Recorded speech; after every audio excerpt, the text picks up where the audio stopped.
ओम नमः शिवाय। हर हर महादेव।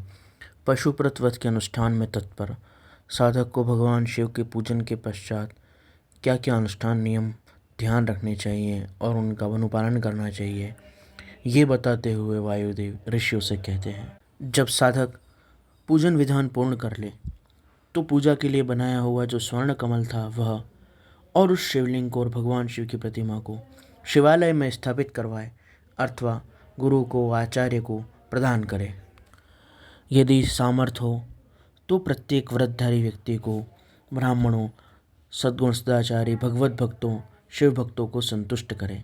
वैसे व्रत करना चाहिए, उपवास करना चाहिए, परंतु यदि व्रत और उपवास में समर्थ न हो तो फल मूल खाकर रहे अथवा दूध ले ले अथवा भिक्षा में मिला हुआ अन्न लेकर एक समय ही भोजन करे।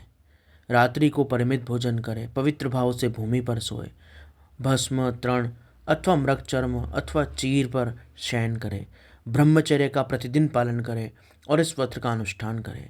यदि शक्ति हो तो रविवार के दिन, पूर्णिमा, अमावस्या और दोनों पक्ष की अष्टमी, चतुर्दशी को उपवास करे। मन, वाणी और क्रिया द्वारा संपूर्ण प्रयत्न से पाखंडी, पतित, रजस्वला स्त्री, सूतक में पड़े हुए लोग और अंत्यज आदि को संपर्क त्याग दे और उनका किसी प्रकार से कोई संपर्क ना रखे। निरंतर क्षमा, दान, दया, सत्य भाषण और अहिंसा में स्थित रहे। संतुष्ट और शांत रहकर केवल जप और ध्यान में लगा रहे। 3 समय स्नान करे, फिर भस्म लगाकर मन, वाणी और कर्म द्वारा विशेष तौर पर भगवान शिव की पूजा करे। अधिक कहने से क्या लाभ। व्रतधारी पुरुष कभी भी अशुभ आचरण ना करे। यदि प्रमादवश कोई अशुभ आचरण बन जाए तो भगवान और गुरु का स्मरण करके उस दोष के निवारण के लिए प्रायश्चित स्वरूप पूजा, होम और जप करे और उस जप और होम को प्रायश्चित रूप भगवान को अर्पित करे। व्रत की समाप्ति पर्यंत भूल कर भी अशुभ आचरण ना करे। समाप्ति होने पर गौदान आदि करके पूजन करे। वृषभ उत्सर्ग, वृषभ दान करे। भक्त पुरुष निष्काम भाव से शिव की प्राप्ति के लिए ही सब कुछ करे, अर्थात इस व्रत के अंदर ये सभी अनुष्ठान केवल भगवान शिव की प्रसन्नता और प्राप्ति के लिए ही किए जाते हैं। यह इस व्रत की सामान्य संक्षेप विधि है। वैसे तो प्रत्येक मास में अलग अलग रत्नों के बने हुए भगवान शिव के विग्रह का पूजन किया जाता है, परंतु यदि हीरा, मोती, माणिक्य, पुखराज आदि रत्न उपलब्ध ना हो तो विभिन्न मास में स्वर्ण के शिवलिंग का और शिव प्रतिमा का पूजन करें। अगर स्वर्ण ना हो तो चांदी, तांबा, पत्थर, मिट्टी, लाह जो जैसी वस्तु उपलब्ध हो उसके द्वारा भगवान शिव का विग्रह, शुभलिंग बना ले और उसका पूजन करें। अपनी रुचि के अनुसार पूजन करने के बाद व्रत की समाप्ति पर नित्य कर्म पूर्ण करके विधिवत विशेष पूजा और हवन करके आचार्य और वहाँ आए हुए भक्तों, संतों, ब्राह्मणों आदि को पूजन करके उनकी आज्ञा लेकर उत्तर की ओर मुँह करके प्राणायाम करके और मूल मंत्र का जाप करें। फिर भगवान शिव से प्रार्थना करके कहे, प्रभु आज ये आपका व्रत पूर्ण हुआ और अब मैं आपके इस व्रत की उत्सर्ग करता हूँ।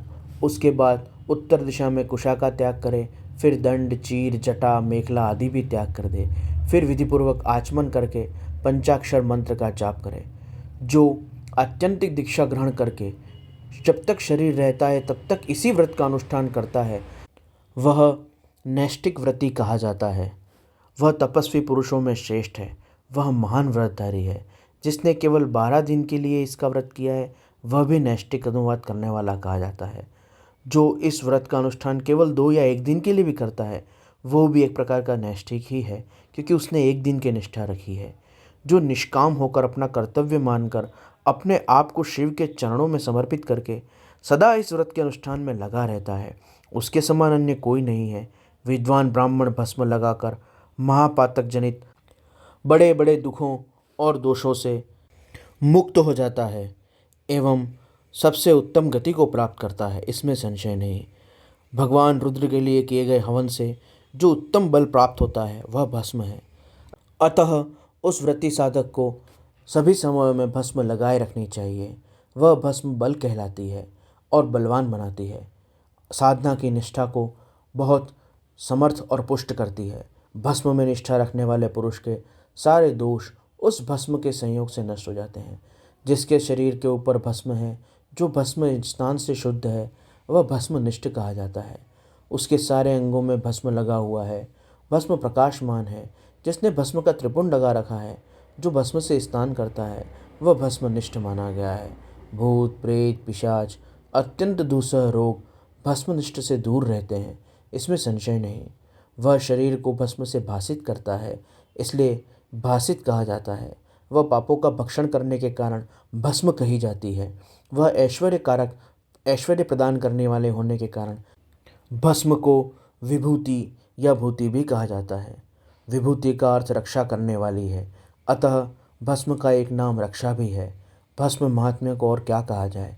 भस्म से स्नान करने वाला व्रति पुरुष साक्षात महेश्वर भगवान शिव कहा गया है। यह भगवान शिव की यज्ञ से रुद्राग्नि से संबंधित भस्म भगवान शिव भक्त के लिए बड़ा ही भारी अस्त्र है, क्योंकि इसने धौम्य मुनि के बड़े भाई उपमन्यु को तपस्या में आई विपत्तियों से बचाया था, उससे निवारण किया था। इसलिए संपूर्ण व्रत करने के बाद हवन के संबंधित जो भस्म है, उसको धन के समान संग्रह करके रखना चाहिए और उसका उपयोग भस्म लगाने में, त्रिपुंड लगाने में करना चाहिए। ओम नमः शिवाय।